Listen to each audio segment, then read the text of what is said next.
Bom dia a todos.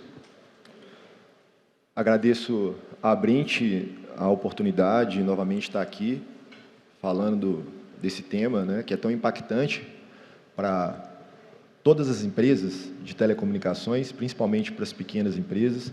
Cumprimento o conselheiro Moisés, que sabemos que faz um trabalho muito próximo das empresas, das pequenas empresas de telecomunicações, e tem essa preocupação com o setor no qual atuamos.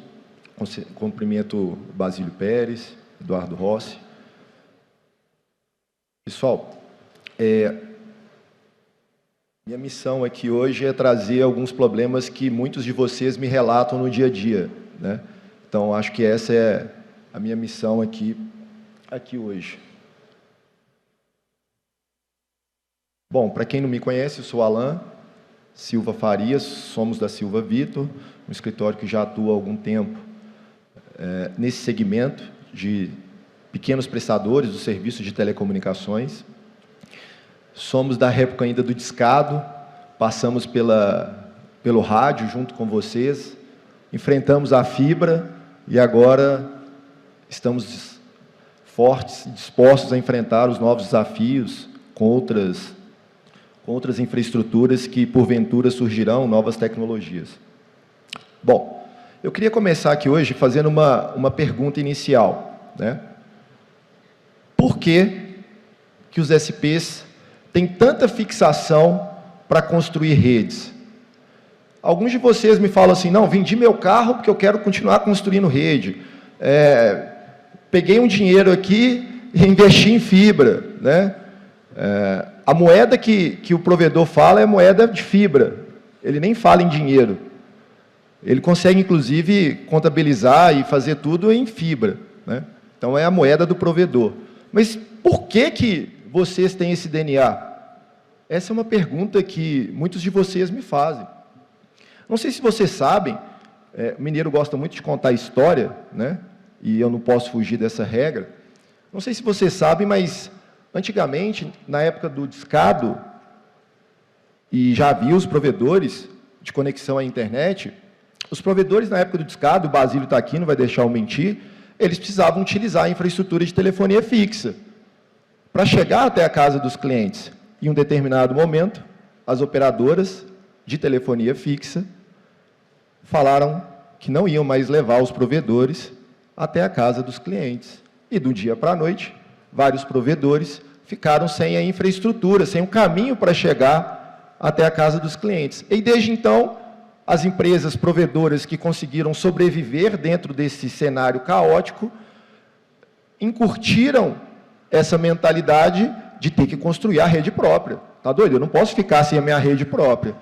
E aí, todo mundo quer ter a sua rede própria, o que culmina com algum dos problemas que a gente tem hoje, de que todo mundo quer ter sua rede própria, todo mundo quer passar o seu cabo, todo mundo quer chegar até a casa do cliente, e até algumas empresas de vocês que não passaram pela época do discado ainda, já vêm com esse DNA encurtido desses momentos históricos que foram enfrentados. Depois de uma pergunta, uma afirmação.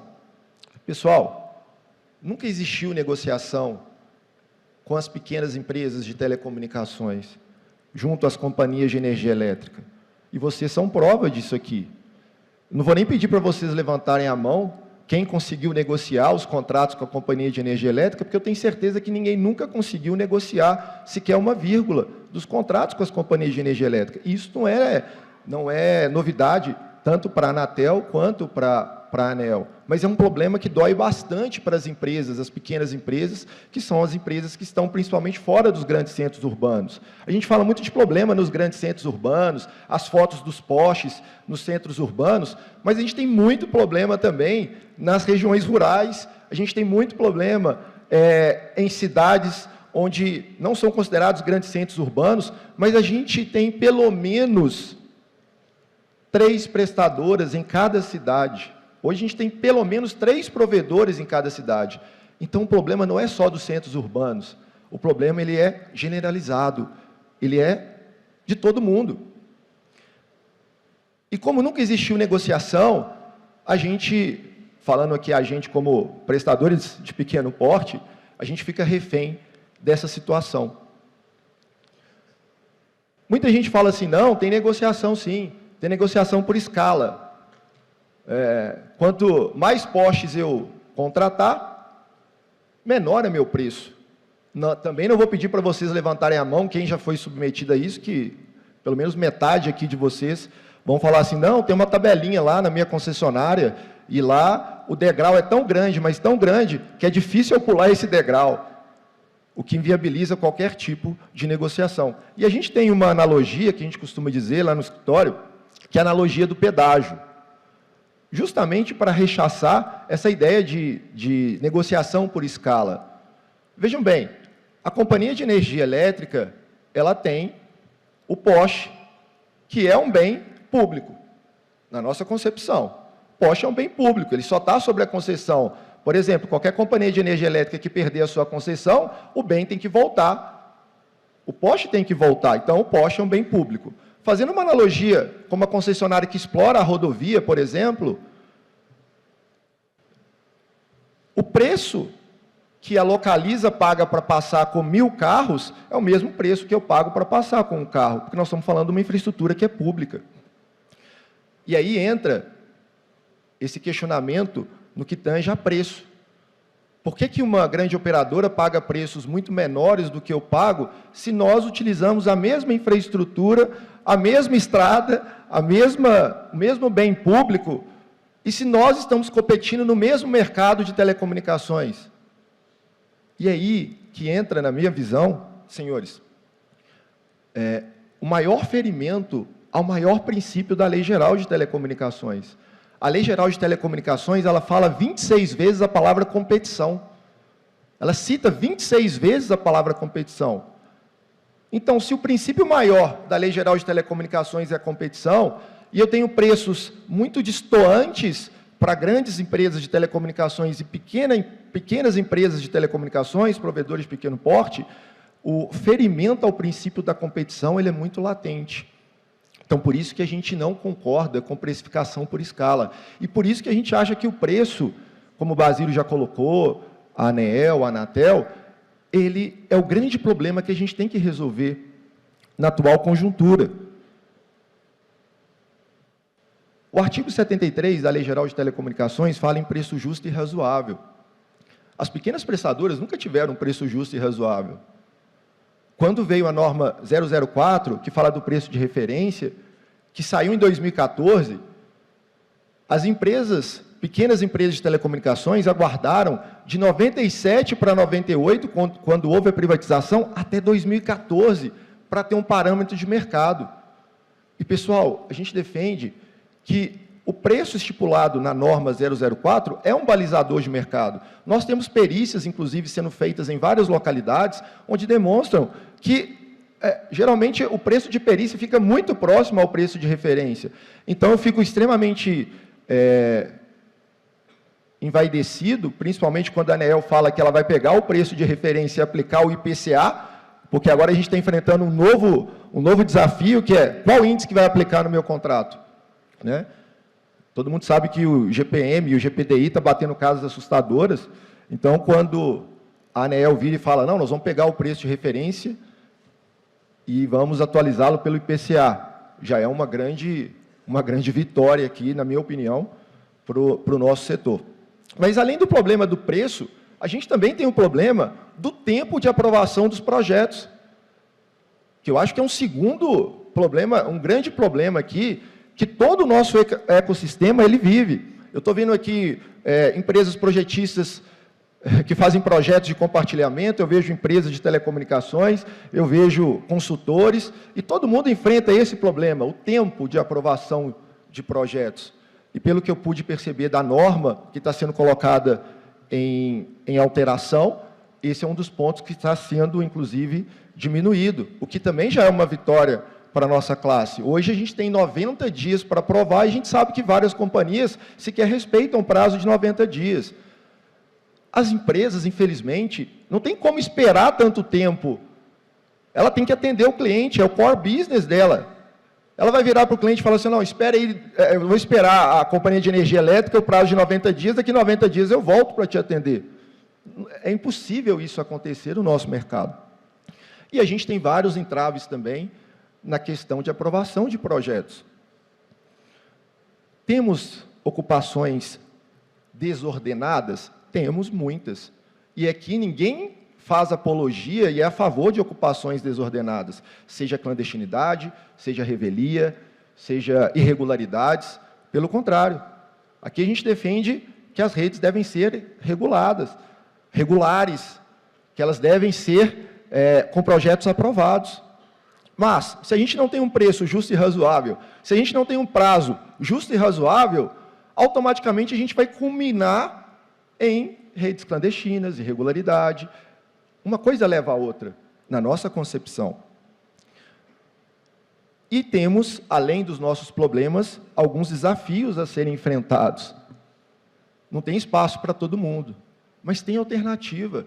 Fiquei muito satisfeito também com a apresentação do conselheiro Moisés, ao trazer um projeto no qual a gente pode criar um modelo para compartilhamento, no qual a gente pode ter vários players no mesmo ponto de fixação.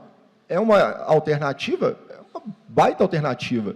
E temos outras alternativas também, principalmente começar a mudar a nossa filosofia, que eu comecei a falar lá de trás, quando a gente não quer utilizar a rede da outra empresa, ou a gente não quer compartilhar as nossas redes, ou a gente não quer fazer um contrato com a outra empresa com o histórico de que temos que construir a nossa rede. O pessoal estava falando ontem no painel de fusões e aquisições, e eu achei fantástico a fala do Droander, quando ele fala o seguinte: muitos de vocês têm uma Ferrari em casa, mas ela não tem registro. Tem redes com equipamentos de última geração, fibra óptica de última geração, mas não tem registro, não está regular. Então, o que adianta eu ter uma Ferrari, mas eu não posso vender ela? Então, nós estamos num processo de consolidação, um processo de fusões, aquisições, e muitas empresas estão construindo rede que não vão conseguir regularizar. Esse é um desafio também que a gente vai ter que enfrentar, nós, do setor de telecomunicações, as pequenas empresas. E, além de tudo isso, pessoal, a gente tem o surgimento também das novas tecnologias. Tem o 5G, daqui a pouco vai ter outra tecnologia que vai vir, nós vamos ter que enfrentar também. E é um baita desafio. E o futuro? Qual é o futuro? Eu acho que, para responder essa pergunta, qual é o futuro, eu acho que a gente tem que resolver os problemas que a gente tem atualmente, que são o cerne de todos os debates que a gente trava dentro desse ecossistema. Muita gente fala comigo assim, não, o preço tem que ser tarifado. Eu não sei se tem que ser tarifado, eu sei que a gente tem que ter um balizador de mercado, para que abusos não aconteçam. Pessoal, tem gente que paga R$16, R$17 por poste, ao passo que o competidor dele paga R$3,50. O gap é muito grande. Hoje, a maioria das empresas tem como seu principal custo operacional o compartilhamento de infraestrutura. Isso tem um impacto muito significativo na operação de vocês. Então, por isso que eu estou colocando que o futuro é a gente resolver o problema que já vem se arrastando de décadas, que é a questão do preço. O futuro também é a gente diminuir os prazos de aprovação e a gente ter também regras claras para aprovação, como, por exemplo, o direito à preferência. Eu escuto muito de vocês falar assim, não, eu tenho um projeto, e aí, meu projeto foi indeferido por... Nem sei por que ele foi indeferido. Ah, faltou uma vírgula no projeto, ou um endereço aqui que não está, ou um alvará que deveria ter sido apresentado. Na nossa visão, alguns subterfúgios que são apresentados para que eu possa voltar para o final da fila. E aí, aquele que já apresentou o projeto, ele vem e aprova o projeto na minha frente. E aí, quando eu vou lá e conserto a minha vírgula, e entro com o projeto correndo, não tem mais espaço para você. E engraçado que a 001 já fala do direito de preferência. Ela fala que dentro do prazo de 90 dias, que tem que finalizar o prazo de 90 dias, os projetos têm que ser finalizados. Precisamos mudar muito? Não. Nós só precisamos de ter mais clareza. Muitas coisas já podem ser feitas, como o próprio conselheiro Moisés colocou aqui. A gente não precisa de muitas alterações substanciais. E muitas coisas podem ser feitas mesmo com aquilo que a gente já tem hoje. Tá? Precisamos estruturar também melhor as equipes das companhias de energia elétrica? Precisamos muito. Geralmente, tem 2, 3 pessoas responsáveis por aprovação de projetos. Não tem uma equipe destinada para o setor de compartilhamento. Algumas companhias, como por exemplo a Copel, já estão se preparando para isso, ela já tem uma equipe especializada, mas muitas outras não têm. Por isso que o projeto demora a ser aprovado. Então, já podemos resolver vários problemas, sem precisar ficar mudando norma, uma nova normativa, uma nova resolução. Nós já temos condições de resolver os problemas que a gente tem na atual conjuntura, porque senão a gente não consegue passar para a próxima etapa. Pessoal, as companhias de energia elétrica, elas têm que fazer a fiscalização da rede, e elas têm que autuar as empresas que estão irregulares. É o DNA delas, é a necessidade delas. Inclusive, achei muito bem colocado pelo Eduardo Rossi, que isso faz com que a gente tenha uma competitividade muito melhor no setor de telecomunicações. Já estamos enfrentando, inclusive, ações de empresas de telecomunicações entrando uma contra a outra pela concorrência desleal. Opa, ela não paga nada de infraestrutura e eu pago um valor muito alto de infraestrutura. Estou competindo com ela no mesmo nicho de mercado de forma desleal. Se ela não paga nada, o preço que ela pode praticar é um preço muito menor do que eu. Mas como que eu vou acionar ela na justiça se a minha rede também é irregular? Não tem como. Então, é um problema? É um desafio? Também é. Mas nós vamos ter que passar por ele. E acredito que a melhor forma é o diálogo entre as agências, principalmente, entre todos os players do cenário, para que a gente possa atacar, principalmente, os 2 pontos principais: preço e tempo de ocupação. Com isso, pessoal, eu acredito que a organização, a reorganização, ela virá da melhor forma possível. Obrigado, desculpa me alongar aqui e agradeço novamente a Brint pela oportunidade. Obrigado, pessoal.